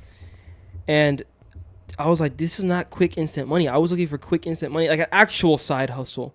And I know real hustles, there's nothing that you can make that's a lot of money that's quick. Just right away, yeah. But I thought, okay, it could even be a part-time job that's promoting thing. But it was more like sales, dude. You have to sell bottles and tables to make 10% commission on a table. Shit. Or get $10 a head each girl. I'm like, this is retarded. Yeah. Yeah. I'm here to make money. And a lot of promoters like, no, I'm here to fuck girls. Or I'm here to just be the plug into the club and, grow my Instagram following. I don't give a fuck about none of that stuff, dude. I truly didn't. Yeah. I'm here to make money.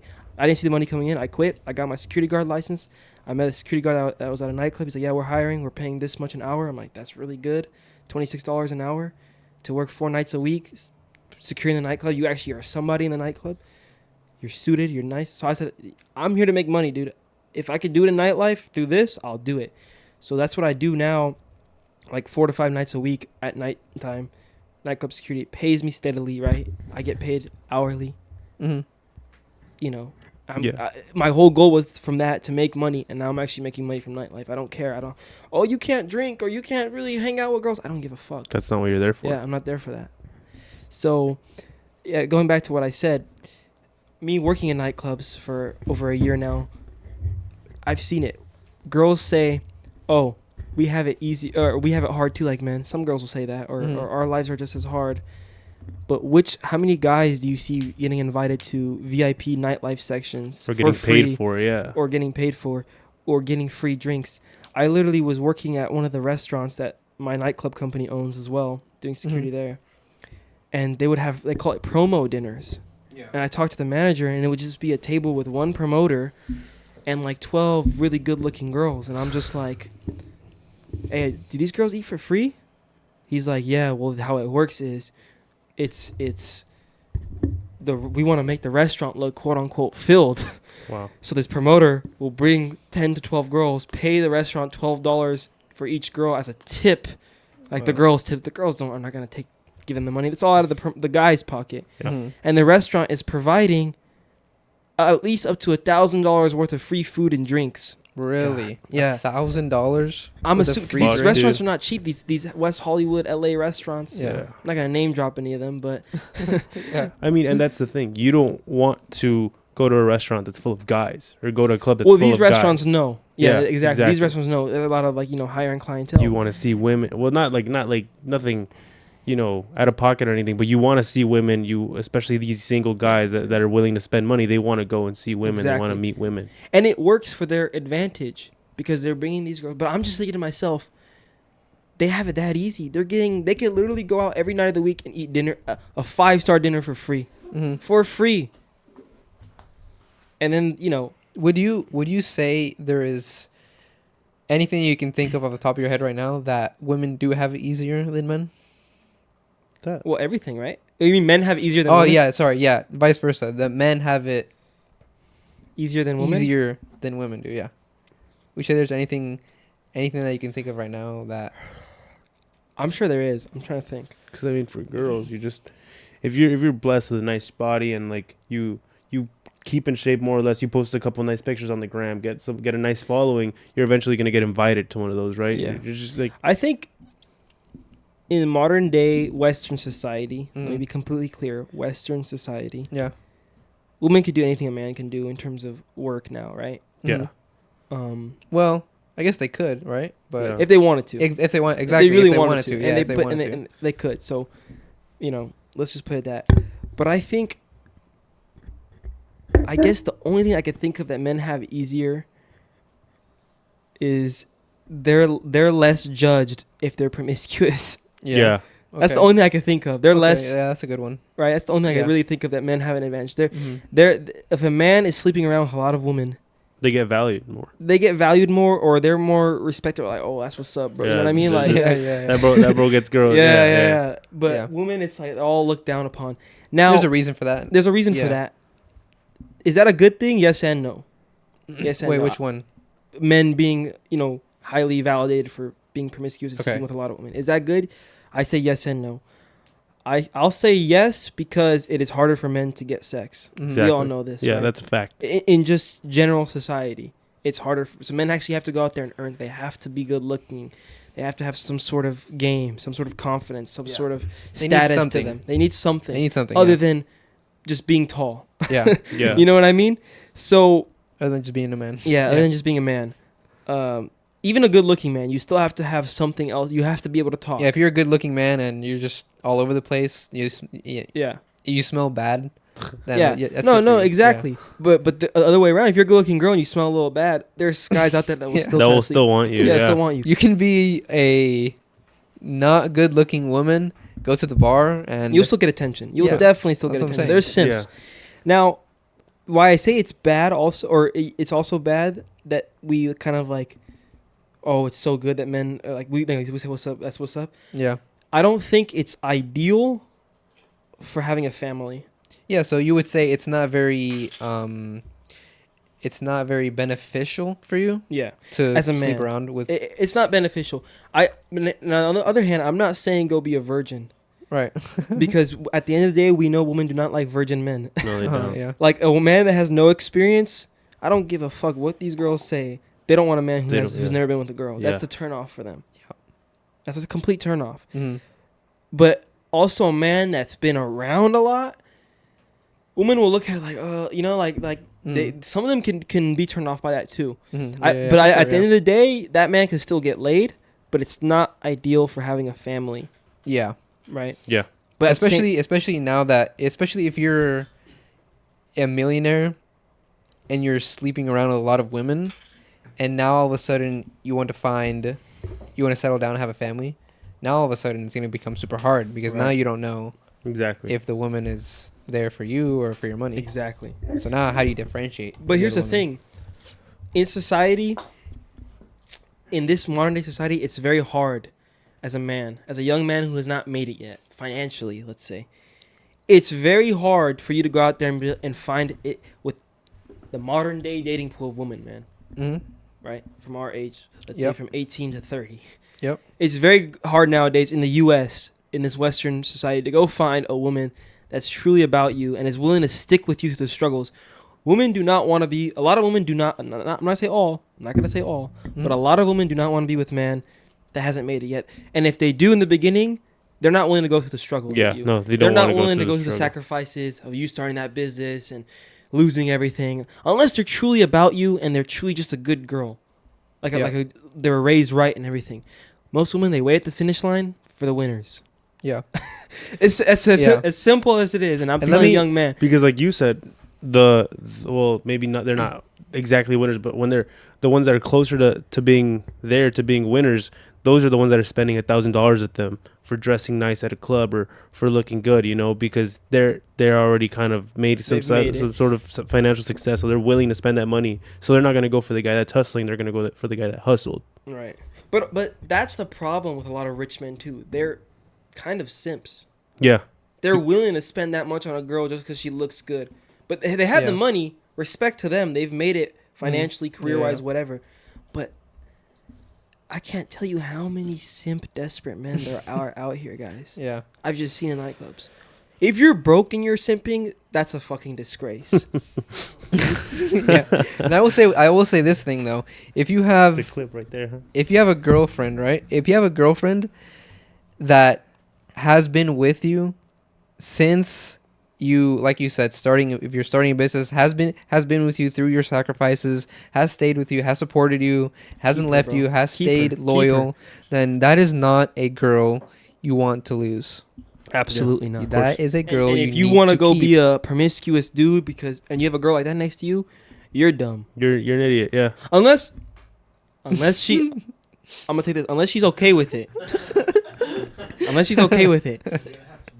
Unless she's okay with it. Because here's the thing, a lot of men will go cheat behind their girl's back. I think that's very weak and you're lying. Yeah.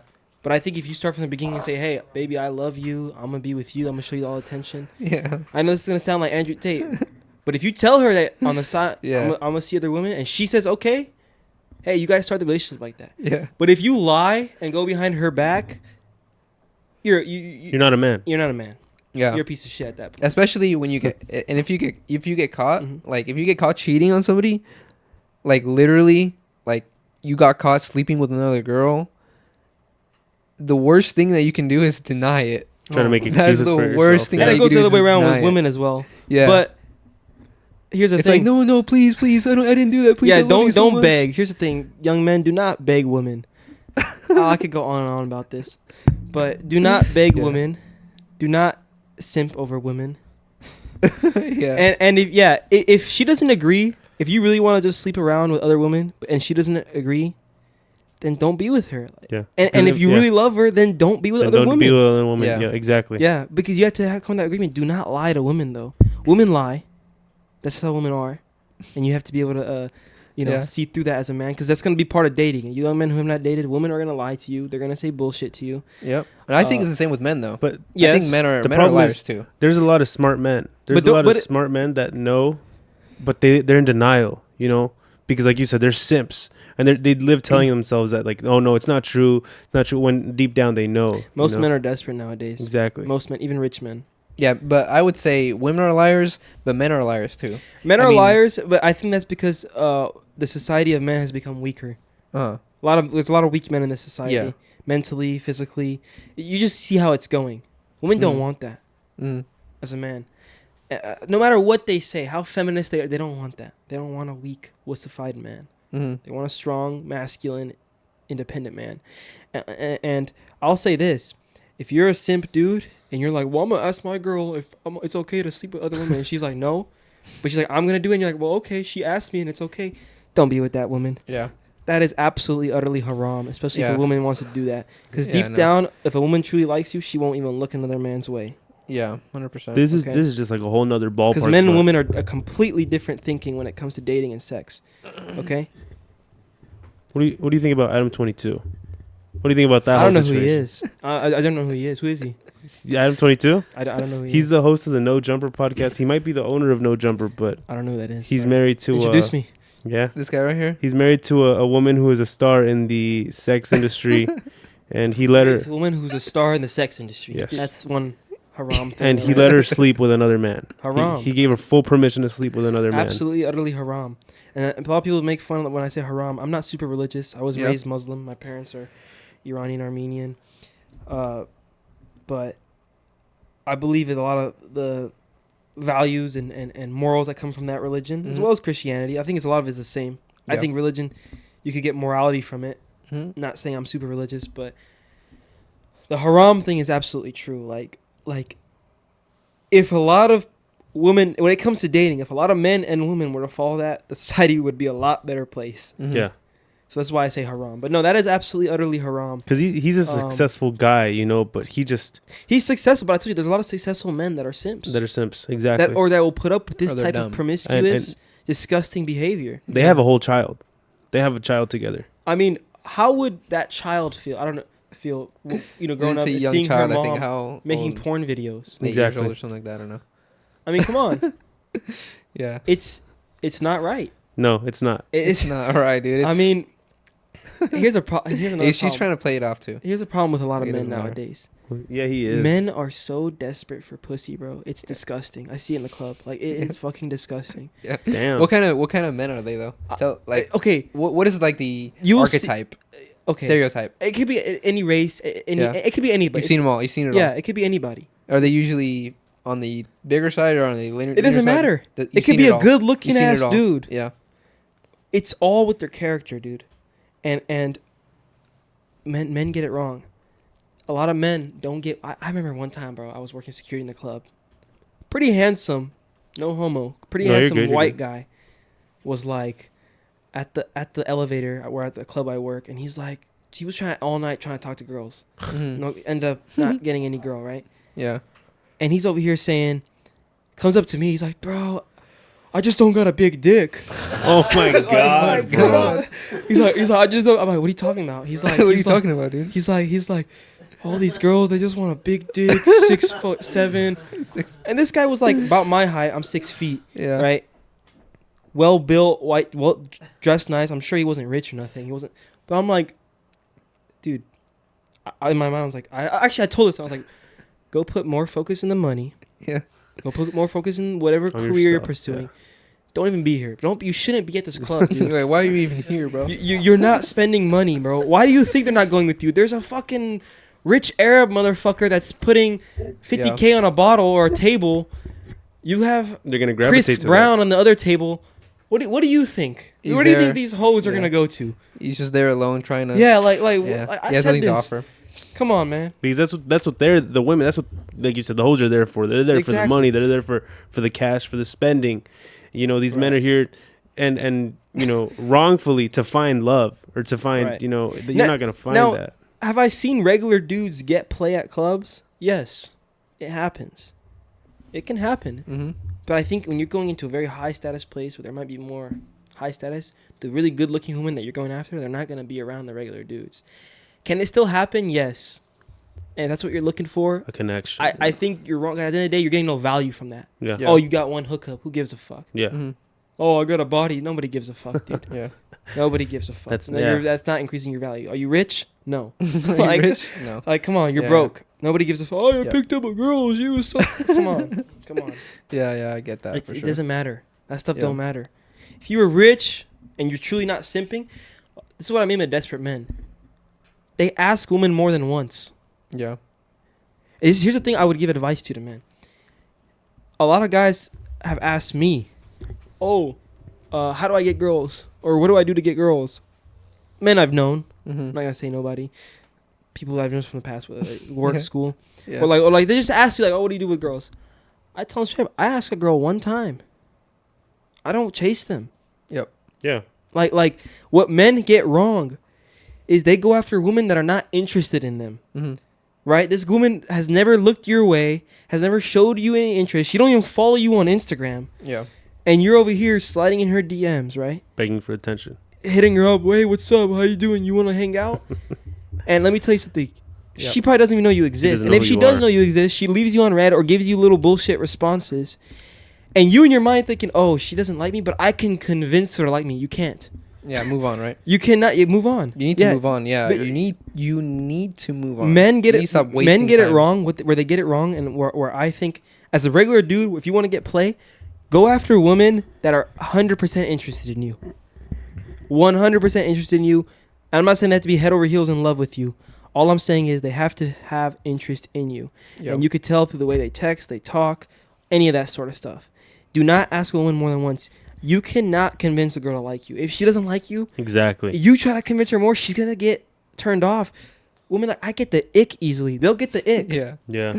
Yeah, they'll get the ick. That's what I hear all the time. Dude. That's what these girls say. Yeah. And I mean, do not try to convince. If she don't like you, move on. Yep. There's a million fish in the sea, billions actually. Because you said, even these rich, successful. Go work on yourself. Go put that same attention into the bag. Yeah. Into the gym. Yeah.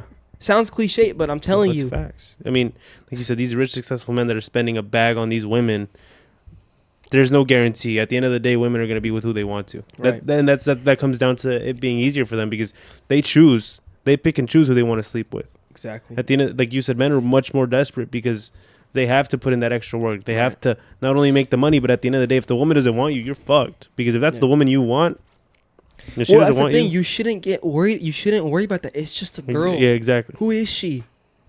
She's probably a nobody. She just looks good. Mm-hmm. Don't over stress it. Like I heard this story one time. I'm not gonna say from whom, but this girl told me, she was like, I have this one friend and he's been trying to chase this girl for 2 years. Fuck. 2 years, and she went on one date with him. And then just to friend zone him. I'm like, dude, have some self-respect for yourself. Yeah. Yeah. Men, that's what's missing in men nowadays, bro. Self-respect in themselves. Self-validation. Yeah. You know, to say, hey, I respect myself enough. Because they won't take self-respect from other men, right? Oh, bro, like, what the fuck, you talking about me like that? You know what I mean? They'll get in another man's face, try to act all macho and big. Yep. Yeah. If a girl disrespect him, it's okay. You know what I mean? Men like that out there, bro. Yeah. And then if they see the woman doing something wrong, the weakest type of men are the men who put hands on women. Exactly. Those are the same men that are putting their hands on women. Yep. They get one piece of fucking pussy. I'm sorry. No, you're good. You're good. Those are the emotional men, right? Yeah. Yeah. They get one piece of the men. They get a woman, right? Yeah. I was just saying that those are the men that don't have control of they have themselves. No control. They have no emotional control. They have no self-control. Yeah. They're stupid. They get one woman, right? The woman looks another man's way. You've barely been dating her 2 weeks, and you're like, why are you doing that? Don't control women, especially if she's not your girlfriend. Yeah. Yep. You know? That doesn't mean don't have boundaries in a relationship. That doesn't mean put up with bullshit. But don't try to act like you're her father when you're only dating her 2 weeks. Let her do what she's got to do. Mm-hmm. And if she's not the one, you can tell she's a hoe, then she's a hoe. Yeah. A lot of women confuse I want to go out with my friends to a bar or a club. When they have a boyfriend, they confuse the guy getting upset with insecurity rather than with being territorial. It's you know what I mean? It's insecurity if you are not exclusive to that person. Exactly. Yeah.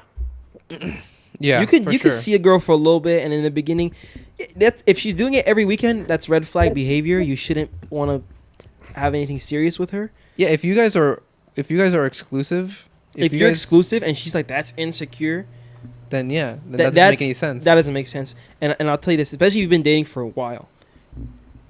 If she does it here and there, listen, we're in a modern day society. I'm not going to say let's go back to olden times. She only has to stay in the house. Or you control her, yeah. Yeah. But if she's doing it every weekend, that's a problem. And you shouldn't put up with that. Yeah, because why is she doing it every weekend? Exactly. Why is she even going to the club though? Right. You know what I mean? Why are you going to the club dressed the way you are? Right. What do you want from that? I'm going for my friends. For me. You know what I mean? For the music. Yeah, why? What even is the point of that? Why don't you just stay home with me? Yeah. Why don't we just stay home and we'll go out together? And there's the guys that make excuses for that. Yeah, it's okay. That's just her. Now I will say this. There are women, it's not all, there are women that go to clubs and they will not, and without their man, and they will not look at another guy. They're truly there for their friends or whatever it is. And like I said, it's okay if your girlfriend wants to go here and there out, but if she's trying to do it every weekend, that's a big red flag, you know. And they might not even go there to get with guys. They might go there for the attention. If she's an attention whore, don't date her either. Yeah. Women that are attention whores are always going to want that and are always going to entertain that attention to some degree. Yeah. And she might not go to the whole off a limb and sleep with another dude if she's your man, but in my opinion, if she's even texting other dudes that she has absolutely no business texting, she doesn't work with them, you know, they're not her family or anything, just random dudes trying to get at her, they're trying to fuck, and she's over here, I have a boyfriend, but she shouldn't even say I have a boyfriend. She just not respond. Yeah, I think if you're in a relationship with a girl, that's my opinion. You could call it controlling, whatever, but well, no, it's not controlling. I feel like if you've already set those boundaries. Exactly. And that's the thing. Men don't set boundaries, and they tell a girl all of a sudden, no, you can't. You should set boundaries before you get into the relationship with a girl, and tell her, this is what I'm okay with. This is what I'm not okay with. If you're not okay with it, then leave her. Yeah. It's as hard as it might be. As much as you might like her, it might be the best thing to do. And I guarantee you, that's the number one power you have as a man. Yeah. The willingness to walk away. Well, if you don't respect yourself, how do you expect her to respect you? You know, if she doesn't respect you, she can't truly love you, and she will never truly be in love with you. Exactly. And that's another thing that men get wrong. They don't They're not willing to walk away. They're willing to put up with this bullshit by women. And at the same time, there are insecure men, right? I'm not. I can see it from both angles of how some women say, "Oh, well, this guy's insecure. He didn't let me do this." If you set a boundary and you did it, that's not insecure. If there was no boundary, you can't really blame the girl. Nope. Yeah. Right. And if it's really a fresh thing you're doing, don't let her do whatever she wants. Yeah. Exactly. Here's the thing. That you know, if she really was about you, she won't do it. She won't do it. She won't do it, and that's how you know she's the one you can keep. Yeah. So a lot of people mistake love that's for advice I would give. Attachment. I 100% agree with you. And I also don't want to cut the podcast short. But we're on a little bit of a time crunch today. That's great. I do want to thank you, Arian, for coming. I know. Yeah. Thank you. I wish we could have more time. I would definitely want to do another one. Definitely. Definitely a longer one that sure, hopefully bro. that we can do. I wanted to talk a little bit about some of the stocks and some economic and real estate stuff. 100%. Yeah. Yeah, We I'm really knowledgeable. We definitely on that have stuff to. We definitely have to have another. That's podcast. why we need you to come back. You've been on. This is the second time you've been on, and we've never had a guest twice besides you. Right. Yeah. So you're never gonna. I'm gonna be the third. So hopefully you're the third. First as well, to get the man. third Yeah, podcast. so, Yeah. I appreciate you guys. I don't know. No, we appreciate your time. Thanks. Yeah, definitely. Thanks for coming. Thank you for coming. Yeah, let's get you back on soon. For sure. Right, Thank you. We'll Peace out, everybody. Thanks, guys, for watching. Let us know down below what you think about these conversations, and you know what you want us to talk about next. If you want us to bring them back, which we will, even if you don't want us to. Peace out, everyone. No, you have no say. Yeah, you have no say.